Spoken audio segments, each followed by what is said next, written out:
आज मैं आपको गुरु हरकिशन साहब जी के बारे में बताऊंगा। गुरु हरकिशन साहब जी का जन्म कीरतपुर साहब में हुआ।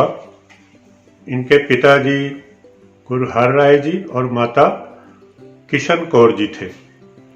1656 में इनका जन्म हुआ था। बचपन से ही बड़े भक्ति भावना वाले और गुरबाणी के बहुत प्रेमी थे। बहुत सारी गुरबाणी इन्होंने याद कर ली थी। गुरु हर राय साहब जी के पास एक बहुत बड़ा दवाखाना था जिसमें वो रोगियों की सेवा करते थे। और ये छोटेपन में ही गुरु हरकिशन साहब जी पिताजी के साथ रोगियों की सेवा करते थे। कहा जाता है कि बहुत सारे रोगी इनके दर्शन करने से ही ठीक हो जाते थे और कुछ रोगी इनके पैर छूने से ठीक हो जाते थे और कुछ पे इनकी जब कृपा दृष्टि हो जाती थी तो वो ठीक हो जाते थे। गुरु साहब जी जब गुरु हर राय साहब जी ने देखा कि ये बहुत ही काबिल हैं गद्दी के, तो उन्होंने 5 वर्ष की आयु में इनको गद्दी दे दी और खुद आकाश चलाना कर गए, स्वर्ग सिधार गए।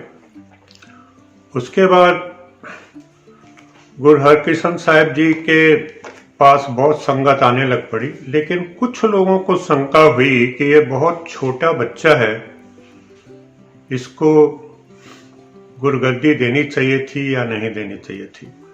तो बुजुर्गों ने बताया कि हीरा भी छोटा ही होता है लेकिन उसकी कीमत बड़ी होती है, और जो रूह थी वो गुरु हर राय साहब की ही इनके अंदर है।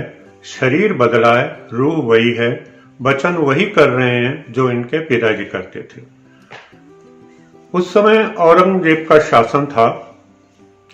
औरंगजेब को पता लगा कि बहुत सारी संगत, रोज हजारों लोग रोज इनके दर्शन के लिए आते हैं और लोग बहुत खुश हैं कि रोग दूर हो जाते हैं। उसको बड़ा चिंता हो गई उसको कि ये तो गलत हो गया। वो चाहता था पंजाब में मुस्लिम धर्म का प्रचार करना और ज़्यादा से ज़्यादा लोगों को मुसलमान बनाना चाहता था।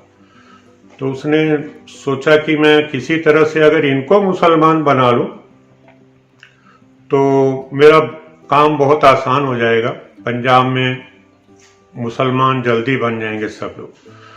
तो उन्होंने बहुत मैसेज भेजे, कई लोगों को भेजा कि उनको बुला के लाओ, मैं बात करना चाहता हूँ। तो गुरु हरकिशन साहब ने मना कर दिया। कहते हैं कि जो राजा इतना जालिम है, जबरदस्ती लोगों को मुसलमान बना रहा है, मैं उससे कोई बात नहीं करना चाहता, मैं उसको दर्शन भी नहीं देना चाहता। तो थोड़े समय बाद दिल्ली की संगत ने बुलाया कि आप दिल्ली आकर दर्शन दें, यहाँ बहुत रोगी हैं, इनका भी ध्यान रखें। और एक राजा जय सिंह थे, राजपूत राजा, उन्होंने, वो भी श्रद्धालु थे गुरु जी के, उन्होंने बहुत जोर लगाया कि आप आइए दिल्ली। तो नहीं जाना चाहते थे। फिर उन्होंने कहा कि मैं अपनी जिम्मेवारी पे आपको दिल्ली ले जाऊंगा, जैसे सुरक्षित लेके जाऊंगा वैसे ही सुरक्षित पहुंचा दूंगा कीरतपुर साहब में। तब माता जी मान गए कि ठीक है, जब जय सिंह कह रहे हैं तो चलते हैं। तो वहां से जय सिंह ने अपने एक खास व्यक्ति परशुराम को 50 घोड़सवार सैनिक साथ में कीरतपुर साहब भेजे। गुरु साहब के पास 2200 घोड़सवार सैनिक थे। तो 2200 घोड़सवार सैनिक वो और 50 इनके राजा जय सिंह के, और साथ में बहुत सारी संगत, ये लोग चल पड़े दिल्ली जाने के लिए। तो वहां से जब चले कीरतपुर साहब से, तो पीछे पीछे एक सेवादार दौड़ता हुआ आया। उसने बताया कि काबुल से बहुत सारी संगत आई है दर्शन करने के लिए, तो गुरुजी आप रुक जाएं। तो गुरुजी ने काफिला रोक दिया वहीं, और काबुल की संगत आई, उन्होंने दर्शन किए, गुरुजी ने सबको आशीर्वाद दिया। फिर वहां से आगे चले तो अंबाला की तरफ चले तो अंबाला में एक जगह आती है पंजोखड़ा। तो पंजोखड़ा में उन्होंने अपना काफिला रोक दिया और कहा कि यहाँ पे विश्राम कर लेते हैं एक दिन, फिर दूसरे दिन चलेंगे। तो पंजोखड़ा में बहुत बड़ा दीवान सजाया गया, बहुत सारी वहाँ की संगत आई और वहाँ पे उन्होंने प्रवचन किया, लोगों को अच्छी अच्छी शिक्षा दी। एक पंडित जी थे, लालचंद उनका नाम था। वो सारी सभा में खड़े हो गए, हाथ जोड़ के वो कहने लगे कि गुरु जी, आपका नाम हरि भी है और कृष्ण भी है, तो आप गीता के अर्थ समझाएं। तो गुरुजी ने कहा कि मैं अगर बोलता हूं तो आप समझेंगे कि शायद मुझे किसी ने रटा दिए हैं या मैं रट के आया हूं तो अर्थ समझा रहा हूं या अर्थ बोल रहा हूं। आप ऐसा कीजिए, कोई आपके पंजोखड़ा में बिल्कुल अज्ञानी व्यक्ति हो, उसको ले आइए, मैं उससे गीता के अर्थ करवा दूंगा। लालचंद जी ने बहुत ढूंढा कि सबसे अज्ञानी कौन होगा पंजोखड़ा में। उनको एक व्यक्ति मिला जो गूंगा और बहरा था, वो लोगों के घर पानी पहुंचाता था। छज्जू झीवर उसका नाम था। वो छज्जू झीवर को ले आए और कहा, गुरुजी ये मैं ले आया हूं, अज्ञानी व्यक्ति, इससे आप गीता के अर्थ करा दीजिए। गुरुजी ने कहा ठीक है, आप श्लोक बोलिए, किस श्लोक का आपको अर्थ चाहिए, मैं छज्जू झीवर से उसका अर्थ करा देता हूं। तो पंडित जी लालचंद ने गीता का श्लोक बोला तो गुरुजी ने एक छड़ी उनके हाथ में रहती थी, वो छड़ी छज्जू झीवर के सिर पे लगाई। तो छज्जू झीवर ने बहुत अच्छी तरह से गीता का उस श्लोक का अर्थ समझा दिया। फिर गुरुजी ने कहा और भी जितना पूछना हो पूछ लो। उन्होंने फिर कई श्लोक पढ़े और छज्जू झीवर ने उनके अर्थ बता दिए।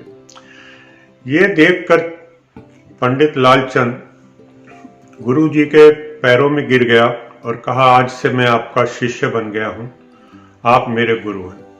मुझे शंका हो गई थी, मेरी गलती है। फिर गुरुजी दूसरे दिन जब वहां से चलने लगे पंजोखड़ा से, तो उन्होंने कहा कि जितनी भी संगत मेरे साथ आई है वो वापिस कीरतपुर साहब चली जाए।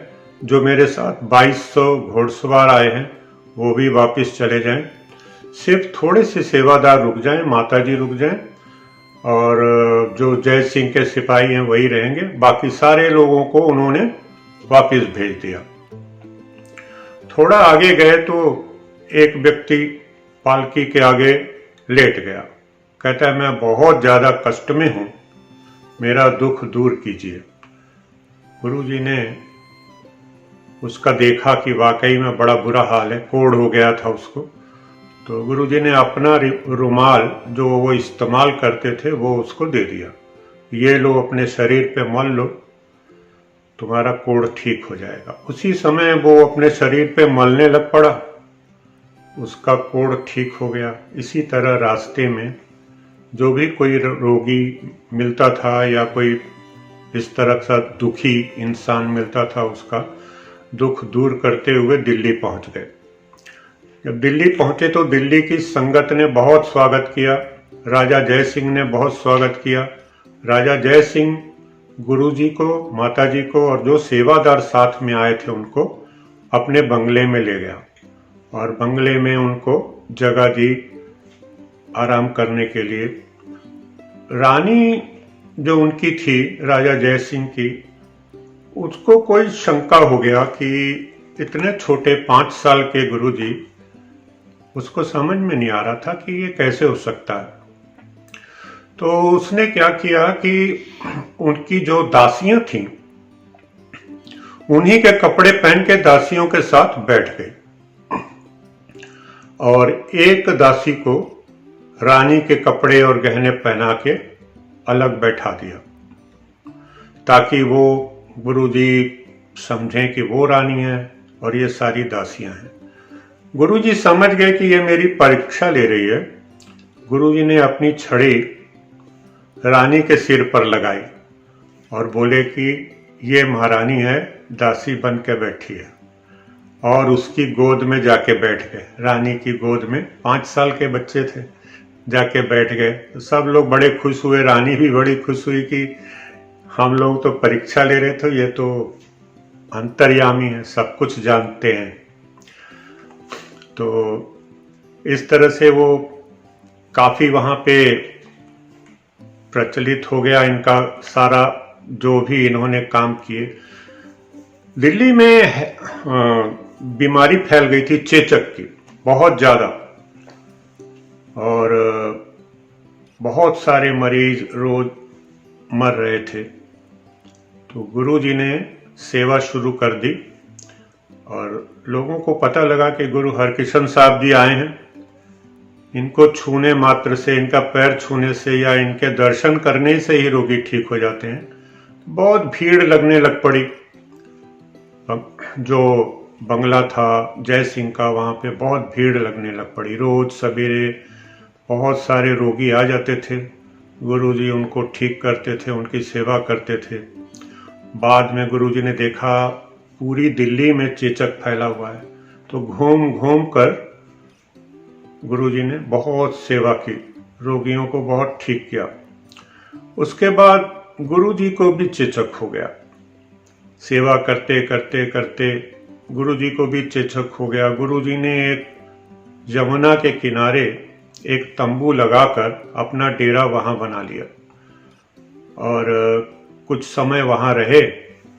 उसके बाद उन्होंने वहां पे रोगियों को ठीक करते रहे और वहां पे उनका देहांत हो गया। तो जो बंगला राजा जय सिंह का था, जहां पे पहले ठहरे थे, वो आज गुरुद्वारा बंगला साहब है। और जो स्थान जमुना के किनारे इन्होंने तंबू लगा के बनाया था, वो स्थान बाला साहब है। बाला साहब गुरुद्वारा, बंगला साहब गुरुद्वारा, ये दोनों गुरुद्वारे गुरु हरकिशन साहब जी की याद में बने हैं। और बाला साहब में बहुत बड़ा अस्पताल भी बनाया गया है, वहाँ पे बहुत रोगी ठीक होते हैं। वो मुफ्त अस्पताल है, दवाई भी मुफ्त है, सब कुछ मुफ्त है। धन्यवाद। सब दुख जाए जिस डिठै, सब दुख जाए श्री हर कृष्ण पे